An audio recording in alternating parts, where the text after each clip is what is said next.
Good morning. Good morning. I'm Bill Sydnor, author of the series Mitchell's Magical Days. Some of you may have read these in your classroom. Maybe you have them at home.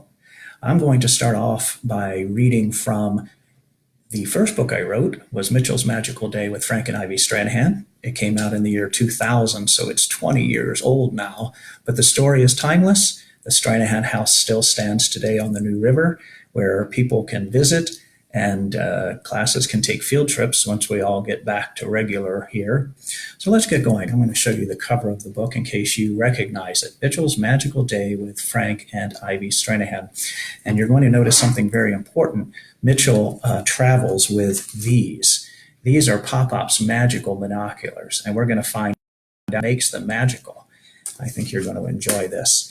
By the way, when I was a young boy, about your age, I got to sit with Mrs. Stranahan at her Pioneer House restaurant, and sometimes we would have dinner together, and she would tell me stories about the New River and the Seminole Indians coming to the trading post to visit and to do business. So we're going to have a look. This is a picture of that trading post in about 1913 or so. The Stranahans had moved into the house at this time, and we're going to learn a little bit more about their lives and the people they influenced. So we're going to start with our first pages. Here's a picture of the Stranahan house, a painting that I did, and it says, this is the teacher now talking to her class.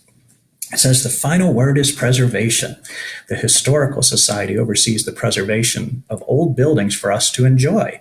Preservation. Mrs. Jennings stood before the desks as students finished their spelling test for the week. All right, class, preservation is the last word. Rachel and Chris will collect the tests. Be sure that your name and date are on your paper.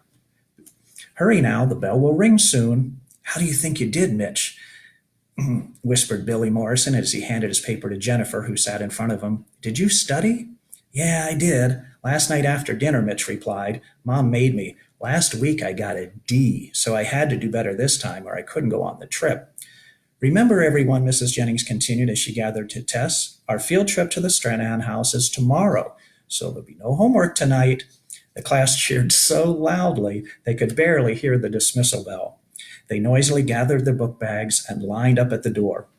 Oh, Mitchell, Mrs. Jennings said, can I see you before you go? It's about your test. Uh-oh, Mitchell thought. Not another D. He flung his book bag over his shoulder and headed for Mrs. Jennings' desk. I gave your test a quick look. You did a really good job. You must have studied this time. She smiled. Now run along. We have a big day tomorrow. Mom, Mitch yelled as he rode his bike through the carport into the backyard. I did it. I passed. And here's a picture, hard to see, of Billy and Mitchell discussing their spelling test. Mitch ran into the house out of breath. I can go on the trip. The kitchen door slammed behind him and his book bag landed on the tile floor as he dashed into the living room. Hey, Mom, did you hear me? Mitch's mother was in the Florida room busily working on the computer. His grandfather, Pop-Op, was watching the afternoon news on the television. Mom, Mrs. Jennings said I did a good job on my spelling test. I can go on the trip, right? It's tomorrow. Well, yes, of course, dear. That was our agreement. Do better in spelling and you can go on the field trip. Now, Mitchell, stop and take a breath. You look like you're about to explode. I know. His chest was pounding. But tomorrow I'll get to see the Indians, Seminoles on the river.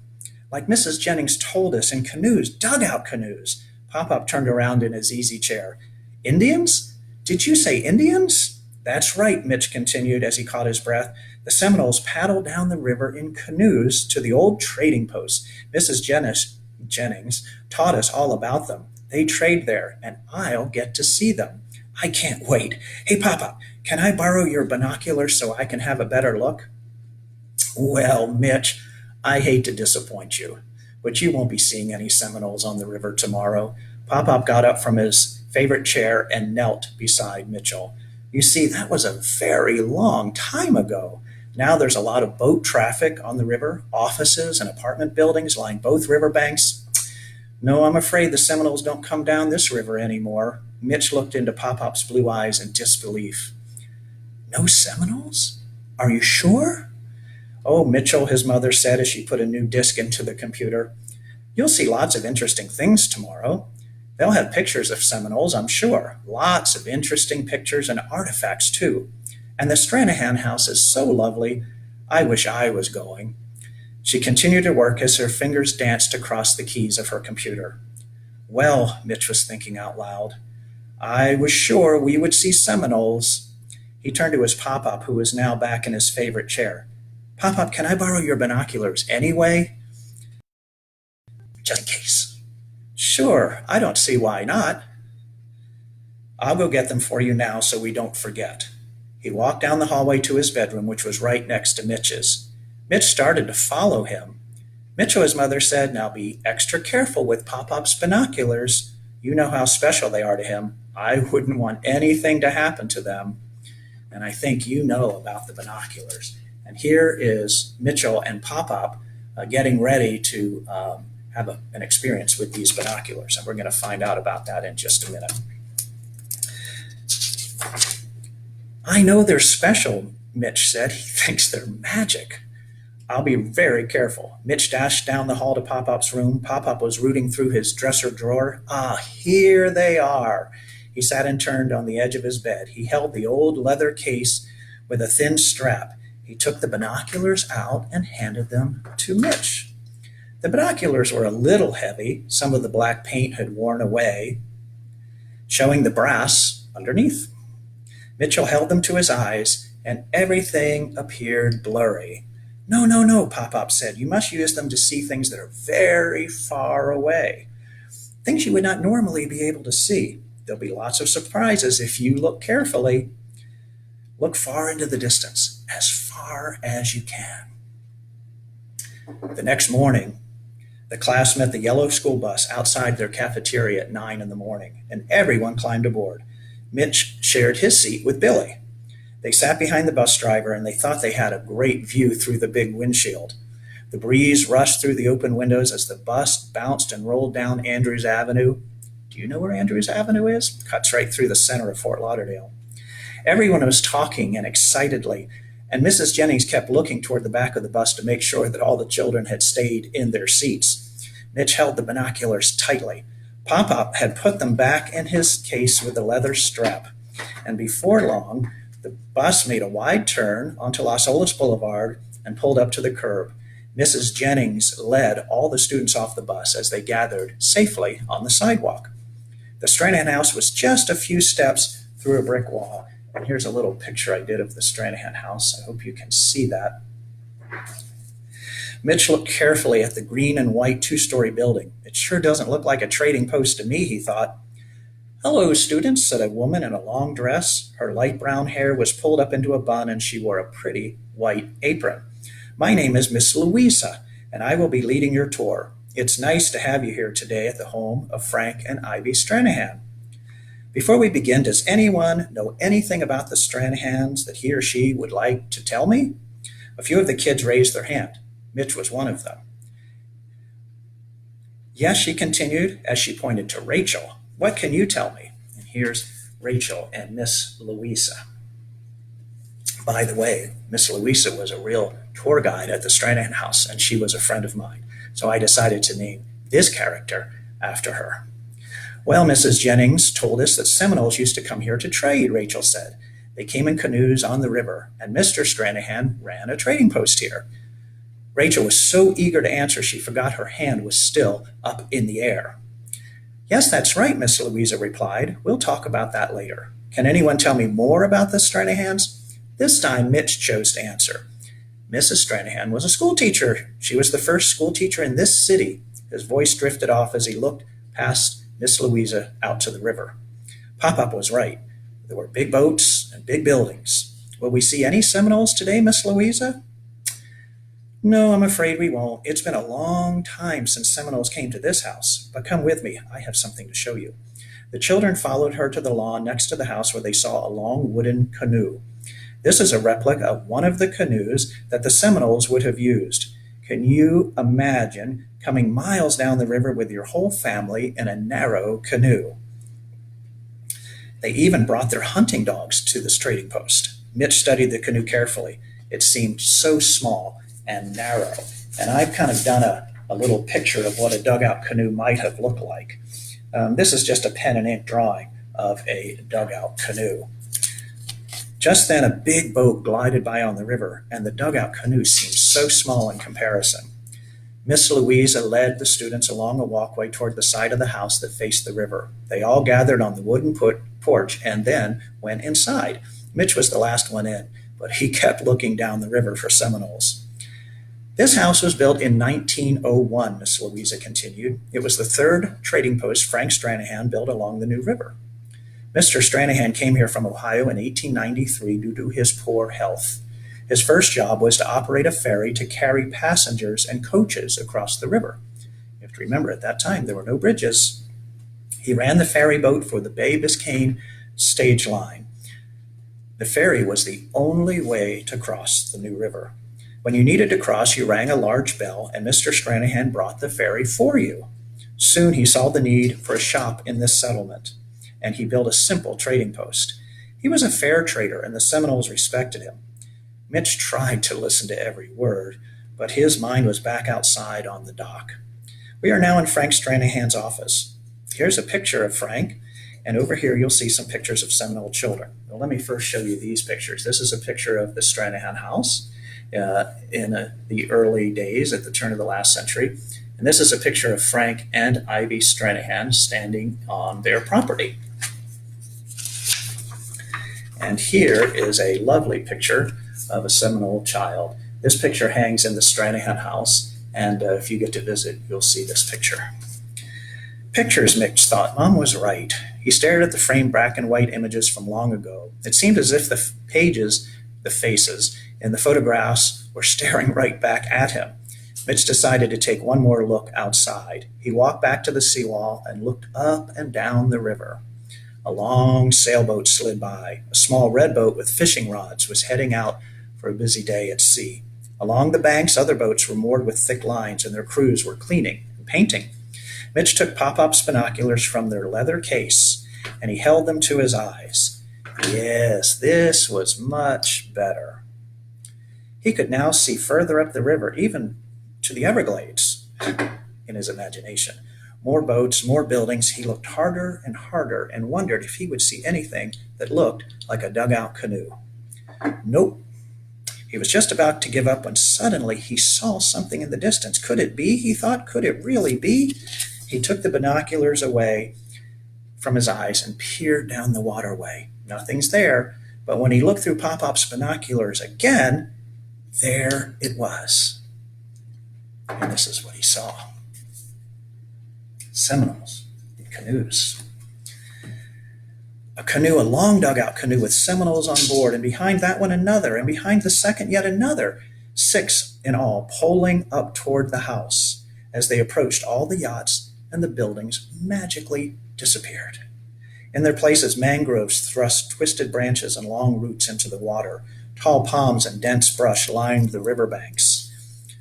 Mitch saw it all through Pop-Pop's magical binoculars. The canoes were getting closer and closer until they finally reached the trading post. Suddenly, Mitch felt a hand on his shoulder. I'm glad you're here. I can use your help today.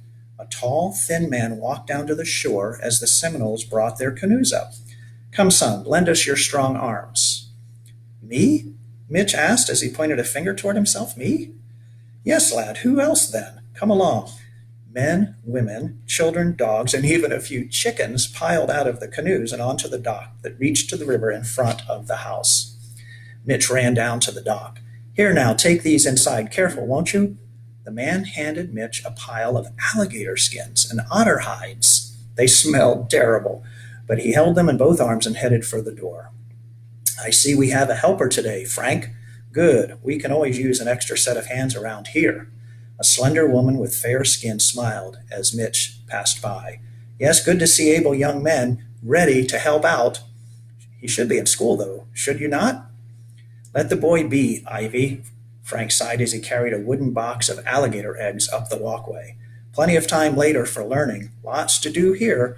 Grateful for the assistance. Now, son, do you know about measuring? Inch, feet, so forth? We've got to measure these alligator hides. And we have to measure the otter hides, too. Ivy, where's my ruler? Mitch stood as Frank laid the first hide on the wooden counter. Start at the tip, measure exactly, no cheating. Other traders tried to cheat the Seminoles, but I insist on fair trading. That's what keeps them coming back. Can you do this, son? Yes, sir. I'll do my best, It stuttered. He slowly began to measure the first hide inch by inch. A few of the Seminole men stood by in brightly colored clothing. And here's another picture of the Seminoles as they come down the New River.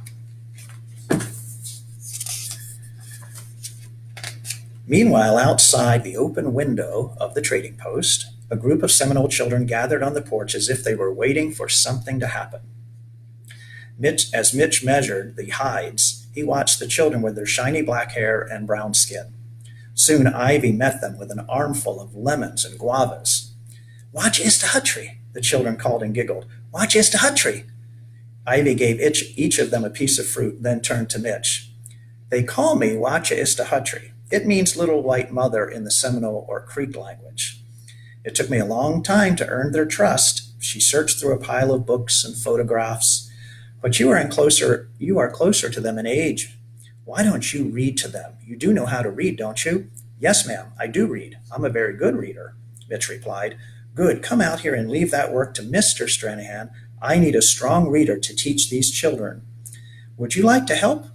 Mitch walked onto the shady porch as Ivy selected some large pictures. "The Presbyterian Church lent these to me." And here are some of the Seminole children coming onto the porch to listen to Mitch teach them to read. Do you remember somebody teaching you to read? "So take the picture," Ivy said. Show them the picture, point to the picture, and say the word. Then say the word again. They will repeat the word with you. You want them to recite the words as we point to the pictures. Do you follow me?" She brushed her hair away from her face with the back of her hand. "You'll soon be old enough to teach yourself. I had my first class here in the New River settlement when I was 18. I was the first teacher in these parts. Some students came by canoe, some came by horseback. I had only 9 students in my classroom in the beginning, grades 1 through 8. Some came by canoe. The children needed to learn our language. They must be able to communicate. It's very important. I appreciate your willingness to help. You can do it. I can see it in you," Ivy said. "Yes, ma'am." Mitch took the pictures and sat with 7 Seminole boys on the steps of the trading post. Just as Ivy instructed, he began teaching words that appeared in the first few pictures. "Boat," Mitch read as he pointed to the picture. The children recited, "Boat." "Yes, boat," Mitch said as he pointed to the picture. The children said, "Boat," again. "That's right. Now horse, horse," Mitch said as he pointed to a picture. "Horse, horse," said the children. No. Oh, wait, just one horse, one horse." The children looked very confused. "One horse," they all said. This was harder than it seemed. They didn't seem to understand a thing he was saying. He tried again. "Horse," he said loudly. "Horse," the group of boys yelled. Mitch giggled. They probably knew more than he thought they did. "Hey, Mitchell, get over here. Where have you been?"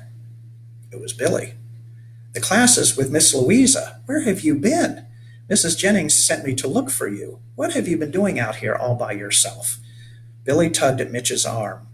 "Come on, we're supposed to be inside." Mitch looked around in surprise. The Seminoles and their canoes were gone. Once again, there were boats on the river. There was no sign of Frank and Ivy Stranahan. He blinked and rubbed his eyes. He put the binoculars back in their leather case, and Billy pulled him up the walkway by tugging on his sleeve. Inside the house, the class was standing around a wooden table listening as Miss Louisa explained. "The Stranahan house is built from Dade County pine, also known as southern slash pine," she explained to the children. "That type of pine is nearly extinct now because so many people used it to build their houses and stores through the years. The wood has a lot of resin, and that makes it hard for termites and other insects to eat." Mitch looked at the honey-colored walls. "Here on this side of the room, Mr. Stranahan installed a safe," Miss Louisa continued. "He was able to keep many important papers in there, and he kept the Seminoles' money, too. You see, they had no need for money on their land. Frank was honest, and the Seminoles trusted him. He was the area's first banker. Later, he opened a proper bank when the downtown was being built. Mitch tried to imagine the first stores and Mr. Stranahan's bank all those many years ago. Hey, Rachel. He turned to Rachel, who was looking carefully at a row of plates with paintings of fish on them that hung above the door to the Stranahans' dining room. Rachel, do you? Just think, Rachel said. These plates really belong to Mr. and Mrs. Stranahan. I wonder if they really ate from them. What do you think? Miss Louisa said that Henry Flagler, who built the railroad here, used to visit the Stranahans. Do you think he ate from the fish plates? Mitchell wasn't listening to her question. He had something else on his mind. Hey, Rachel, do you smell something? Like something burning? Mitch peered into the other rooms as the rest of the class began to climb the steep stairs to the second floor. Something is burning. Do you smell it? I don't smell anything, Rachel answered. Maybe somebody's cooking their lunch. Maybe, Mitch said softly. Rachel followed the others to the second floor, but Mitch decided he'd better investigate. He went back out onto the porch. It seemed as if the smell was stronger, but he didn't see any smoke. Carefully, he took Pop-Up's binoculars from the case and held them to his eyes. He looked to the east, but he only saw boats and buildings. As he scanned the banks of the river, it seemed that trees and bushes grew more dense, and he made out several low buildings he hadn't seen before. Short docks jutted into the river. The tide was running, and some coconuts floated past. Yes, he exclaimed, I knew it. Small painted boats scooted by as their engines made loud popping sounds. Larger boats and barges loaded with vegetables were tied to the docks. Several men were running, leaving the water's edge and heading into town. Fire, they shouted, each running faster than the next. Fire, there's a fire. Mitch turned the binoculars to the northwest, and there it was. That's what he had smelled. Flames reached toward the sky as wooden buildings stood helplessly. A group of men formed a bucket brigade. Here's a picture of this very terrible fire that burned downtown. Standing in a long line from the New River to the fire, men passed buckets of water from one to the other. They worked as fast as they could. The fire grew as the wind carried sparks from one structure to the next. The men were losing the battle. Oh, it saddens me so. Ivy Stranahan stood next to Mitchell. May I have a look? Mitchell handed Pop-Up's binoculars to her. The wind is their enemy today, she sighed. Our new town. A lot of work went into those buildings. Many a man's future. My husband's store is burning. Now what? She seemed to be talking to herself. We'll all remember this day, won't we? The 1st of June, 1911. She handed the binoculars back to Mitch and hurried off to the west in the direction of the fire. A blanket of thick smog hung over the town. Mitch watched as men were fighting the fire. They were exhausted. The fire was winning. Ivy Stranahan hurried back, mopping her brow with her sleeve. Soon, dynamite blasts shook the ground. They're trying to create a fire break to keep the fire from spreading, she said. Wheeler's store is burnt to the ground. Flames have jumped the road. Must be a dozen buildings burning. She was out of breath. The railroad men telegraphed for help from Miami, but I fear they're not going to get here in time. Men are focused on saving the state bank. Is there something I can do? Mitch said. You can go down there and help pass buckets of water, Mrs. Stranahan said. Go down there by the river. I'm sure they can use your help. Mitchell, what are you doing? Mrs. Jennings was upset. You mustn't wander off like this. You came here to learn about the history of our city, and you'll learn nothing out on the seawall daydreaming. She doesn't know about the magical binoculars, does she? Come back inside. The tour is wonderful, and I don't want you to miss it. But Mitch stammered. He wanted to tell Mrs. Jennings about the fire and how everyone had worked to save the downtown. I need to hurry. He stopped and looked around him. But the air was clean now. The fire was in the distant past. As he followed Mrs. Jennings back into the house, his hands held tightly to the binoculars. Boy, this is weird, he thought to himself as he walked through the hallway. The rest of the class was on the second floor looking into the bedrooms that were filled with antique clothing and other items from long ago. Mrs. Stranahan may have worn a dress like this, Miss Louise explained to the group. She kept her style of clothing very simple. After Frank and Ivy married in 1900, Ivy was not allowed to teach school anymore. At that time, it was improper for a married woman to hold a job. But that doesn't mean she stopped teaching altogether. No, indeed, she began teaching the Seminole children who came to the trading posts with their families. Ivy liked to teach them to read. She used pictures, Mitch added. The Seminole children would gather around her on the porch, and she would teach them from pictures while Mr. Stranahan traded with the adults. She taught them words. Why, yes, that's correct. Yes, she did. How did you know that? Miss Louisa looked at Mitchell with puzzlement. Mitch couldn't tell her that he had seen it through Pop-Pop's binoculars. He couldn't say he had been there on the porch steps helping Ivy with the children. He thought the others would laugh at him. I must have read it somewhere. I think Mrs. Jennings told us that before we came here, or maybe I read it in our history book or something like that. He was nervous and wanted to change the subject. Miss Louisa, what about this picture on the wall? It looks very old. He pointed to some black and white photographs of the city dated in 1926. What can you tell us about these? Well, those are very interesting photographs of downtown Fort Lauderdale a few months before the hurricane of 1926, Miss Louisa answered. Back in those days, we didn't name hurricanes. In fact, the only true instrument we had to warn us about their coming was a barometer. A barometer measures atmospheric pressure, the weight of the air around us. When the pressure drops, storm is coming. Well, on Saturday, September 18th, 1926, the barometer was falling fast. By that time, there were 1,200 people living here, and most of them had never experienced a hurricane before, and there was no warning. Oddly enough, the Stranahans were not in town when that hurricane struck. They had traveled to Ohio to visit Frank's relatives. When they returned, damage from the storm was everywhere. More than 3,000 buildings were seriously damaged. 15 people had been killed. It was one of the worst hurricanes to have hit Fort Lauderdale. Mitchell listened carefully, but Miss Louisa's attention was turned when Betsy asked about brightly colored Seminole clothing on display in the room next to them. And this is some of the clothing that the Seminole ladies wore, layer upon layer. And by the way, the material they got for their clothes came from shipwrecks. They would paddle out and get material from ships that had wrecked to sew their own clothing. It's very interesting. Aren't these interesting? The Seminoles' clothing was all sewn by hand until Frank started selling sewing machines at his trading post. The younger Seminole women loved to use the new machines. And do you know how much a new sewing machine cost back in 1893? $3. Here is one of the machines Frank sold. And if you go to the Stranahan house, you can see that sewing machine. Mitchell, though, was more interested in the hurricane than sewing and clothing. He found his way to the porch that wrapped around to the second floor. Imagine a hurricane that no one was ready for, he thought to himself. He took the binoculars from the case, held them up, looking toward the east, looking toward the west.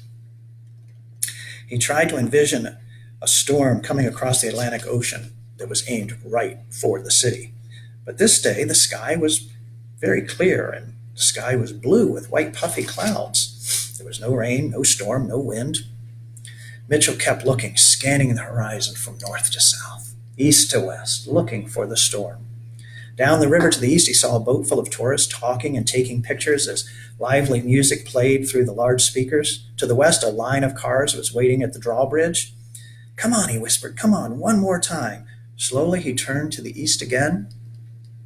Following the south bank of the river as far as he could, he scanned the seawall and then aimed higher up into the sky. The deep blue began to turn to a steely gray. The air was thick and full of energy. Daylight disappeared. It was near midnight, and the howling wind was tearing through the palm fronds. The trees were pulled toward the ground, and water seemed to pile up to meet them.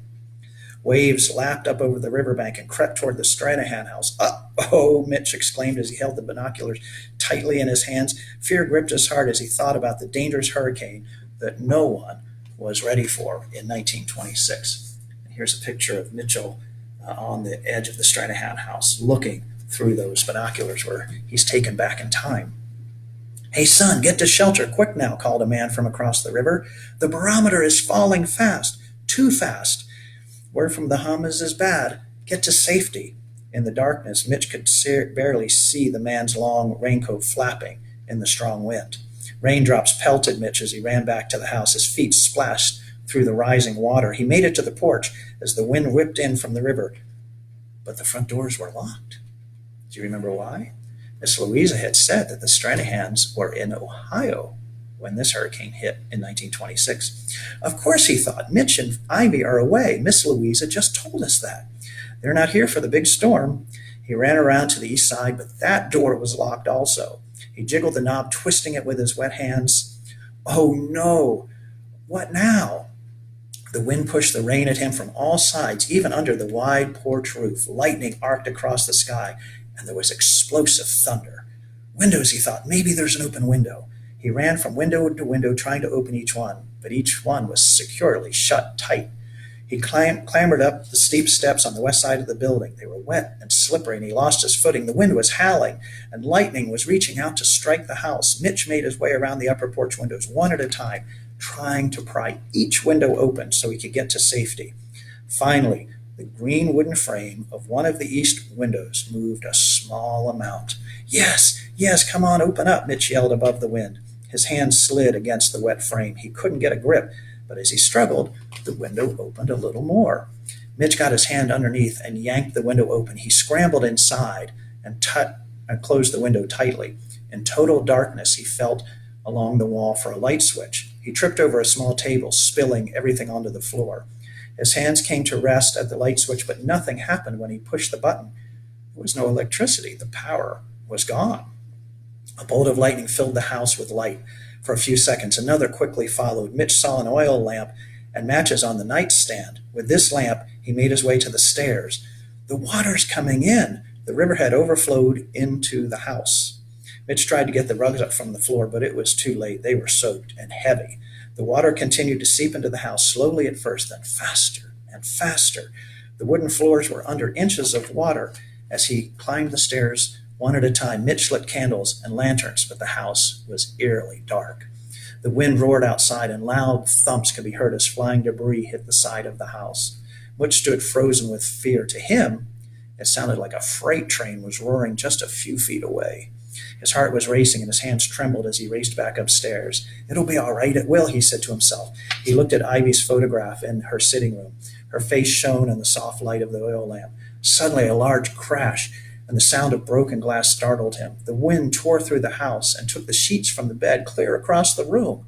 Mitch ducked into a corner and clutched Pop-Up's binoculars. I hope the roof holds. We can't lose the roof. He trembled uncontrollably as his eyes were aimed at the ceiling, expecting the roof to lift off at any minute. Mitch was terrified. He looked down at the binoculars that had taken him on this adventure.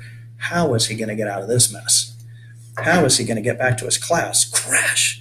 Another window shattered as wind beat against the tired house. Then a tearing sound. Something was coming loose.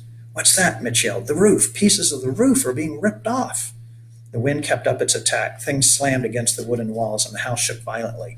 Mitch was sweating. Nothing had ever scared him like this before. Why hadn't he stayed with the rest of the class? He put his hand between his knees and trembled as rain blasted through the damaged house. I'm going to show you some pictures of what that hurricane did. You can see on these 2 pages pictures of hurricane damage. A little hard to see here, but there were very few buildings that were spared from this hurricane. Almost every building was damaged in some way. Some were damaged beyond repair. They just were torn down afterwards. Here's a few more pictures, and there's a headline from a newspaper talking about the 15 people that died in this hurricane of 1926. Still, one of the most famous hurricanes in American history. Let's get back to our story. What in the world? What are you doing here on the floor? One of the Stranahan house volunteers found Mitch in the back room curled up in a ball. Are you sick? Here, let me help you up. Your class is waiting outside. No, I'm fine. I'll be fine. Mitch slowly stood up. He looked around the room. No broken windows. No water. What is? Was this all a dream? Was I dreaming? What, dear? The woman said. A dream? I don't know. How long were you up here? Are you sure you'll be okay? Class, they've been for you. Together, they walked down the narrow stairs and through Frank's office to the waterfront. The sky was brilliant blue. The sun was warm. Mitch held Pop-Up's binoculars tightly in his hands, and he looked back at the house. He could imagine the water overflowing the river and flooding the first floor of the Stranahan house. His heart was still racing. There they are, she said as she pointed to the back of the house. There's your group. Are you sure you're all right to go back with them? Yes, yes, thank you, Mitch said. I'm fine. Mitch slowly walked over to the class. Hey, Mitch, where were you? You missed the whole tour. She wagged her finger at Mitch. Now you know nothing about the Stranahans. Yeah, Mitch, where'd you go? Billy questioned. I was looking for you. I was upstairs. Mitch looked up to the bedroom where he had hidden from the hurricane. I guess I got a little lost. I really thought I was. He stopped in the middle of a sentence. Billy and Rachel would never believe his story. The rest of the class was listening carefully to Miss Louise as she stood in the brick courtyard. After Frank died in 1929, Miss Louisa said, Ivy struggled to keep her house. People tried to convince her to sell it, but she was determined to stay. In 1939, to earn money, she rented the ground floor to the Blackwell family, who used it as a restaurant. Later, she rented rooms upstairs to guests, and when all the rooms were full, she climbed a set of very steep steps up into the attic. So she would sleep in the attic to rent out rooms so she could raise money to keep her house. Mrs. Stranahan lived in this house until her death in 1971 at the age of 90. Mitch stood in the courtyard and looked at the house with its railings and wide porches. He held up pop-up binoculars and focused on a window on the ground floor. I can't read and look through the binoculars at the same time. A restaurant, he said to himself, here in this house? The binoculars magnified the images of the house, the piano, the wooden walls, the brick fireplace. Mitch kept searching, and within seconds, the scene in the window began to magically change. Dining tables with people around them filled the parlors. A large room had been added, which extended all the way to the water's edge. Waiters walked through quickly with pitchers and trays of dishes. There was a lot of activity. And here's a picture of what had happened to the Stranahan house. It had been turned into a restaurant. Can you see the wide room that was added along the water? That's where people would have their dinner. Would you like to come in? Are you waiting for someone out here? A young woman asked Mitchell. I'm the hostess here at the Pioneer House restaurant. Are you here with your family? No, I'm here with friends, just waiting for my friends, Mitch stammered. He looked closely at the house. It didn't look like the same place.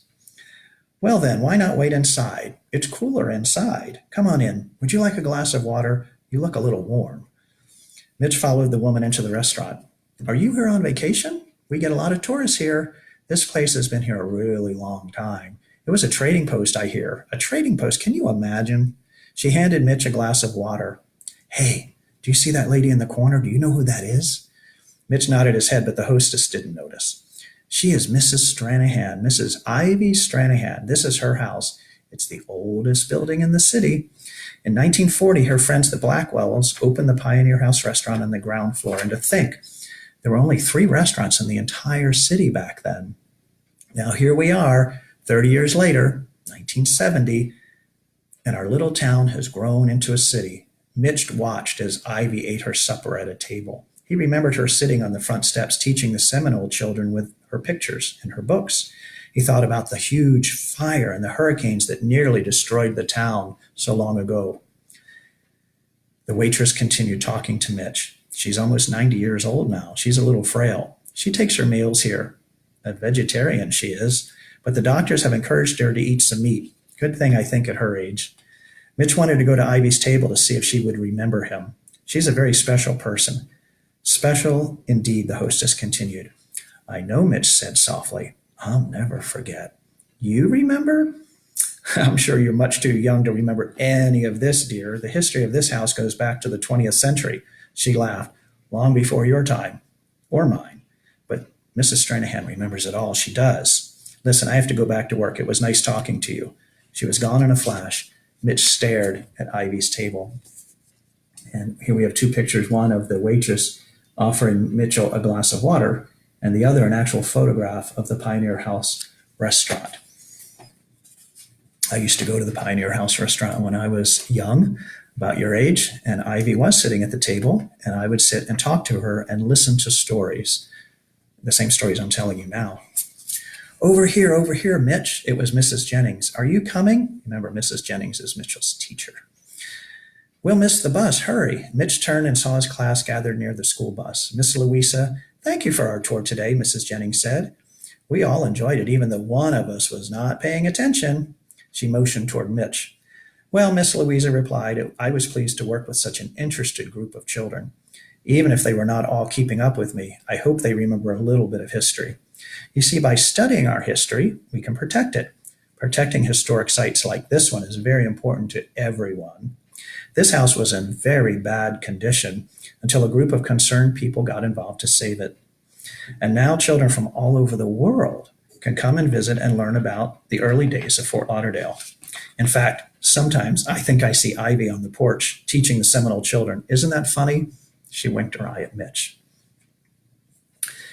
Well, Mitch, how was your trip today? Mitch's mother was sorting through papers at her desk when he walked through the door. Did you have a good time? She put a stack of papers into a folder and turned toward Mitch. I was thinking about you today. She gave Mitch a big hug. To tell you the truth, I was a little worried about your Pop-Pop's binoculars. Mitch looked down at the scuffed black leather case. But I see you took really good care of them. Now tell me about your day. I thought I heard you come in. Pop-Pop walked down the hall. And I see you have my special binoculars. Did you get to use them at all? Here's a picture of Pop-Pop with Mitchell. Mitch smiled. Thanks, Pop-Pop, for letting me use them, but you were right. The Seminoles don't come to the house these days. That was a long time ago. He plopped down on the sofa and placed the binoculars next to him. But I'm glad I went. History is fun. You know, I really learned a lot today. Good, Mitchell. I thought you would. His mother replied, now how about a snack? You must be hungry after such an active day. And then you can tell me all about it. Sure, Watchester Huttry. Watchester Herd. What are you saying? Mitch giggled as his mother reached for the milk. He spotted a spelling test on the refrigerator door. Preservation, he thought, as he slowly spelled it to himself. Now he knew what that word really meant. He thought about his new friend Ivy and placed Pop-Pop's binoculars on the table next to a plate of homemade chocolate chip cookies. That's where our story ends. I want to share with you some pictures of Frank and Ivy Stranahan. This is Ivy, pretty much as I remember her when I was a young boy. She was, of course, older at that point and sitting at her table at the Pioneer House. And my grandmother was a friend of hers, so I would hear stories. Here's a picture of Ivy's first schoolhouse, probably a bit different than yours. And here's Ivy's first class. Remember, she had grades 1 through 8. She started with only 9 children. That was for the entire school, of course. Now, we talked about the Stranahan house having to be rebuilt after the restaurant closed, and here are some pictures of it. You can barely recognize it. The entire front had to be removed. There was some damaged wood, and the house had to be restored. When I was in school, we saved our milk cartons, and we collected money and donated that money so that the house could be restored so that it would look like this today. And this is what the Stranahan house does look like today if you were to go to visit. And here's a picture I painted of the Stranahan house. And you probably wouldn't recognize what I used to paint this. It's not watercolor, not marker. It's egg tempera. That's egg yolk mixed with some paint. It's an old-fashioned way of painting. Well, I hope you enjoyed our story time today, and I'll look forward to seeing you again because we have several other stories to read. We have to read about the Atlantic Waterway with shipwrecks and pirates. And we have to read about, oh goodness, I've lost some of my books, but we have to read about the New River. We have so many things to read about, and I hope you'll tune in again for our next session. Until then, this is Bill Sydnor, the author of Mitchell's Magical Days, Tales of Historic Fiction from South Florida. Have a good day.